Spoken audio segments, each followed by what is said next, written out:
Hello, welcome to Launch Point. I'm Jaidyn Patrick here with Carson Grace. Now for some announcements. Seniors, for those of you that have not completed your FAFSA and need help, another FAFSA night has been scheduled for Thursday, February 17th from 5 to 7. Any junior high student needing a snowball dress, please check the counseling office. Tonight, there is a boys JV and varsity basketball game at Buffalo at 6 and 7. Saturday, there is also a boys JV and varsity game at home, 6 and 7:30. Now let's go to Delaney as she ranks her top 5 Winter Olympic sports. Hello, my name is Delaney Pearson. I will be ranking, in my opinion, on the top 5 best Winter Olympic sports. At 5th place, we have curling. In my opinion, I think that it's not as interesting as the others, but that's why I'm giving it a 5 out of 10. At 4th place, we have bobsledding. It's interesting to watch, but it's probably going to be a 5 out of 10. In 3rd place, we have ice skating. It is nice to watch, but it is a 7 out of 10. In 2nd place, we have snowboarding. Snowboarding is a really interesting sport, so that's why it's an 8 out of 10. And at number 1, we have ice hockey. It's just a very fun and aggressive sport, which is a 9 out of 10. Thank you for tuning in. Delaney, I don't know how I feel about curling being 5th. Now to Athlete of the Week with Cael and Cody. Hi, I'm McCutcheon, and for this week's Athlete of the Week, we have Cody Schultz. Cody, last year was your first season ever throwing discus, and explain to us how that went. Started off the year pretty slow, wasn't really that good, and then Coach Dars helped me out, and towards the end of the year it got really good and ended up winning it. So. What did you throw last year? 159.11 to be exact. And that's a school record? No, it's not a school record, but like 3rd all time or something like that, I think. All right, so you won the state championship last year, and that helped us go into a team state championship. And what have you been doing in the off season? Definitely lifting weights and throwing a little bit here and there, but definitely just trying to get stronger. All right, and you're 6'5", so that makes it pretty easy to get a lot of power into that throw. Explain to us what you look forward to this season. Definitely, getting more numbers up, hopefully reaching out to college coaches and stuff, trying to get recruited and just see how it goes. How far off are you from the school record? 21 or 20 feet and 1 inch. Do you think you can get that? Yeah, definitely. I think I can get it. And then you also have your senior season, so you should be all set for that school record. Yeah. Do you know what the state discus record is? 190, I think, something like that. You think you can get that? I hope. It'd be nice. All right. Well, this is Cody Schultz. I'm Cael McCutcheon. Thank you for tuning in. Thank you, Cael and Cody, for your interview. Now to our middle schoolers as they rate games. Hi, I'm Carson. And I'm Landyn, and we're here with Reghan and Lyndee. We're rating the top rated games on the App Store. And I have the game Roblox, and it's a fun online game that you can play with your friends. It has a bunch of different games inside of it. I got airport security, and you just defend the airport and catch the criminals that's doing illegal stuff. And then on the App Store, it's rated 4.6, and I'll give it a 4 out of 5. My game's color match, and you basically just take 2 colors and mix them together until you match the color of the item you're given. On the App Store, it's rated a 4.6, but I'd rate it a 5 out of 5.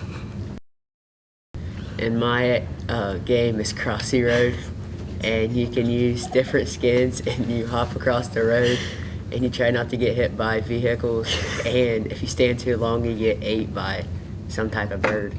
And it's rated a 4.7 in the App Store, but I rate it a 3 out of 5.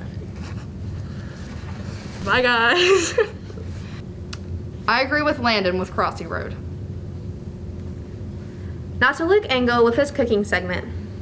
It's February, meaning the cold and snowy winter months are coming to an end. One of my favorite things to do during the winter is go inside because I hate the cold. Luckily, I know the perfect way to warm up, so we're back in my kitchen. Last time we were here, we made snickles. But this time it's actually good, I promise. We're making solyanka soup. Now you may be asking, what is solyanka soup? Well, it's literally just leftover soup, but it has a cooler name, so I'm gonna call it that. If you need me to tell you what's in leftover soup, you might want to ask your parents about the Butterfingers they had when you were growing up. But I'm gonna tell you the ingredients anyway. You can pretty much use whatever you want in Solyanka soup, but for this specific soup, we're gonna be using sausage, carrots, onion, and potatoes. Now, we have to prepare the ingredients to put them in the soup.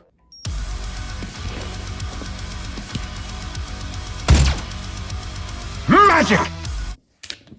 Tomatoes are the worst fruit, and if you put them in this soup, you deserve the chair. Now that all the ingredients are prepared, you add each of them to a pot, along with some water that I totally didn't spill, add the heat, and bring to a boil. One trick I learned is that when the potatoes are done, the whole soup is done. They're not quite there yet, but it's getting close. Alright, I think the soup is done, so take it off the heat and pour it into a bowl. Now it's time to actually eat the soup. Most of the time, Solyanka soup gets 5 stars from me, but this time it's a 1 out of 5 because the sausage was expired. I don't know if I would try that soup. Now let's join Casey in his morning routine. So this is my morning routine. I wake up as late as I possibly can so I can make mom late for her job. And I'm in a hurry, so I just pick up whatever clothes I can find and put them on. They usually don't match, but I don't really care. And this is the kitchen where I go to not eat breakfast because I never eat breakfast. I don't know why. And then I go outside to school. Thank you, Casey, for showing us how you spend your mornings. Ivy will be telling about her senior night victories. My name is Cody Greathouse. I'm the head girls basketball coach here at Point Pleasant Senior High School. So having 5 seniors this year, how does it feel beating Riverside on their senior night? It's kind of bittersweet. I thought, I usually tell the girls, and even with the boys program, teams usually schedule you for their senior night for a reason. And going in there and competing the way we did, especially without Taya, that was big. I thought it was a beneficial piece to our program to show that we can kind of compete without one of our big hitters out on the floor. And I know it gave our younger girls some confidence going into the postseason. So it was a tied game for a while, and then a freshman, Bella Tolliver, had a big steal and made her foul shot.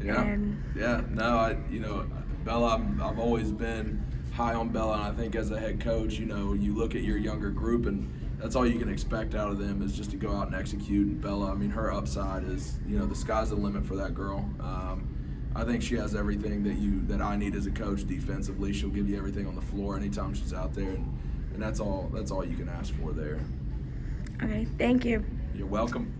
My name is Bailey Wickard, and I'm a senior on the Lady Knights basketball team. So being a senior and winning on your senior night, how does it feel going to Riverside and beating them on their senior night when it's like one of our last games? Amazing, because they schedule you on your senior night for a reason. So was it pretty emotional, like your senior night and then beating them on their senior night? Yes. Thank you. Here is all of the Lady Knights seniors on their senior night. Also with Bahamas senior Lauren. We're all so proud of our seniors and love them more than anything. It's been a very emotional season. We appreciate you sharing that with us. Now let's go to Addie as she gives us a PSA on Pop-Tarts. Hello, my name is Addyson Stein, and this is a PSA for Pop-Tarts. So Pop-Tarts, if you're watching this is for you. So every day, I eat a Pop-Tart, strawberry specifically. And I opened up my Pop-Tart last week. Half of the icing gone. No icing. And not only that, but there was no stuff inside. No stuff inside. So I am upset. I'm still upset. So Pop-Tarts, do better. That Pop-Tart was a ripoff. I demand a refund. Thank you guys for tuning in.